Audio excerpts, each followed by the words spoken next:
Hey guys, welcome to my videos. So guys, today in this video I'm going to discuss, is renting in Canada really wasting your money? So for many Canadians, renting seems like throwing money away. But is it really a waste? Let's break it down. So renting provides you flexibility. Unlike owning, renting allows you to move easily for work, school or lifestyle changes. Buying a house could lock you up for years at a particular location. There are hidden costs of owning, right?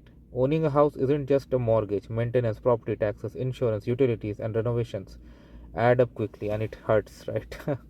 Renting can sometimes be cheaper in the short term. Investment returns are not guaranteed when you buy a house, especially because property values fluctuate, right? Just few years back, people were terming it as the best investment, but now things have changed, right? Prices are going down, severely declined in many regions. So with renting, you are free of this risk. In fact, if rent goes down, you can even move to other place, better place at same or less rent easily. Yeah. And renting lets you save for investments. Many renters invest the money they would have spent on a down payment or home repairs. Over time, these investments can outperform real estate and can give you good results.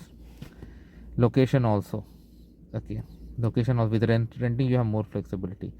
So these were some positive points of renting, but everything has like pros and cons, and there are some downsides too. I don't want to discuss the downsides in this video. I just wanted to give you the positivity. For that, I'll make another video some other day.